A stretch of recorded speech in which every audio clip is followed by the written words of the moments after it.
Alors, dans les vidéos précédentes, on a défini un certain nombre de choses, et notamment la notion d'événement.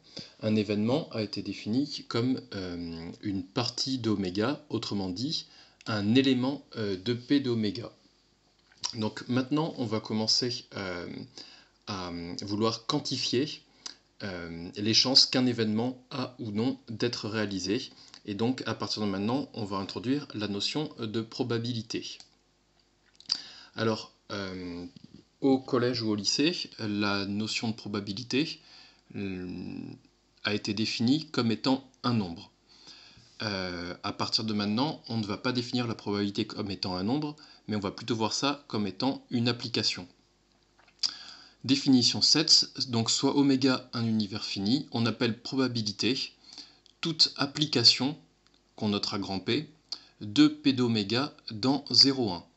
Donc c'est une application qui a un événement, un élément de P d'oméga c'est un événement, à chaque événement lui associe un nombre compris entre 0 et 1.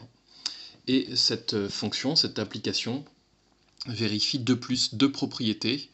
La première propriété c'est P d'oméga égale 1, autrement dit la probabilité de l'événement certain est égale à 1. Et la deuxième propriété, c'est une propriété qui s'appelle l'additivité. Pour tous événements A et B qui sont incompatibles, la probabilité de A union B est égale à la somme des probabilités. Incompatible, je vous rappelle, ça veut dire que A et B ne contiennent aucune issue commune, autrement dit A inter B égale l'ensemble vide, ou encore A inter B égale l'événement impossible.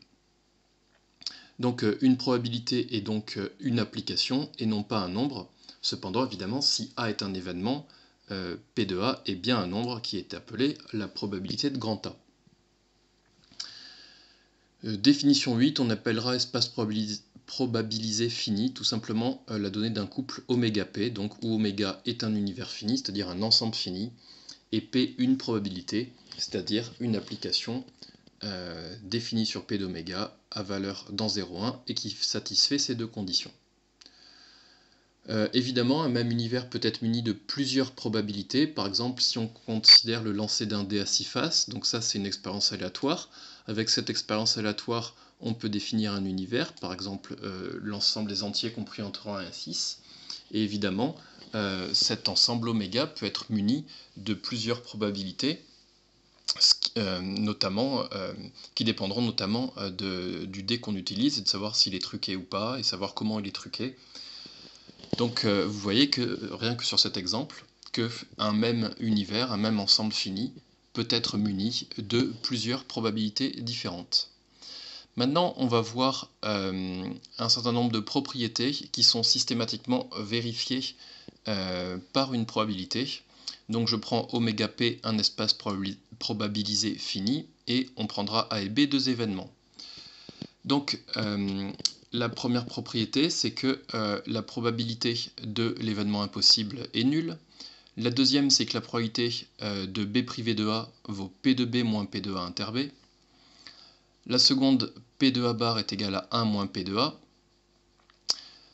Ensuite, si A est inclus dans B, je vous rappelle, on avait dit cette expression, on avait dit que on peut dire que l'événement A implique l'événement B. Alors dans ce cas-là, P de A est inférieur ou égal à B, et P de B privé de A vaut P de B moins P de A. Et ensuite, la probabilité d'une union vaut P de A plus P de E moins probabilité de l'intersection. Évidemment, ne pas confondre avec l'additivité ici, où en fait A et B étaient incompatibles. Ici, la seule différence dans ce point 5, c'est que je n'ai pas fait l'hypothèse que A et B étaient incompatibles. Une remarque avant de passer à la démonstration, la première partie du point 4 dit tout simplement que l'application P est une fonction croissante définie sur l'ensemble ordonné P d'oméga muni de l'inclusion à valeur dans l'ensemble ordonné 0,1 muni de l'inégalité inférieure ou égale, puisqu'effectivement vous voyez que si A est inclus dans B, alors P de A est inférieur ou égal à P de B. Donc, puisqu'on sait ce que ça veut dire être un ensemble ordonné, ici on reconnaît bien la définition d'une application croissante. Alors, passons à la démonstration de ce premier théorème. Donc le premier point, on doit démontrer que l'événement impossible est de probabilité nulle. Donc l'événement impossible, évidemment, il est égal à... donc l'ensemble vide est égal à l'ensemble vide union l'ensemble vide. Donc maintenant je passe à la probabilité. Donc j'obtiens probabilité de l'ensemble vide union l'ensemble vide. Mais l'ensemble vide et l'ensemble vide évidemment sont incompatibles. Quand je calcule l'intersection, j'obtiens bien l'ensemble vide. Donc ça me donne P de l'événement impossible plus P de l'événement impossible. Donc si j'ai un nombre qui est égal à 2 fois lui-même, en soustrayant, j'obtiens évidemment que la probabilité de l'événement impossible est nulle. Pour le deuxième point, j'ai fait un petit diagramme. J'ai fait un découpage, donc pour calculer la probabilité de B privé de A, en fait je vais repartir de B et j'ai fait le découpage suivant pour B. J'ai écrit B comme étant égal à A à l'intersection de A et B, union B privé de A. Et comme vous le voyez sur le dessin, ces deux événements, évidemment, donc A inter B et B privé de A, évidemment, sont deux événements qui sont incompatibles. De toute façon, A inter B, les éléments qui sont dans A inter B sont en particulier tous dans A, alors que ceux qui sont dans B privé de A sont au contraire pas dans A. Donc vous voyez bien qu'on ne peut pas être à la fois dans A inter B et dans B privé de A. Du coup, ces deux événements étant incompatibles, j'obtiens que d'après la propriété qui est ici, d'après la propriété d'additivité, encore une fois, j'obtiens que la probabilité de B est égale à la somme des probabilités de mes deux événements. Donc évidemment, en retranchant, j'obtiens bien que P de B privé de A vaut P de B moins P de A inter B. Pour le point numéro 2, il suffit d'appliquer... pour le point numéro 3, il suffit d'appliquer le point numéro 2 avec B qui est égal à grand oméga.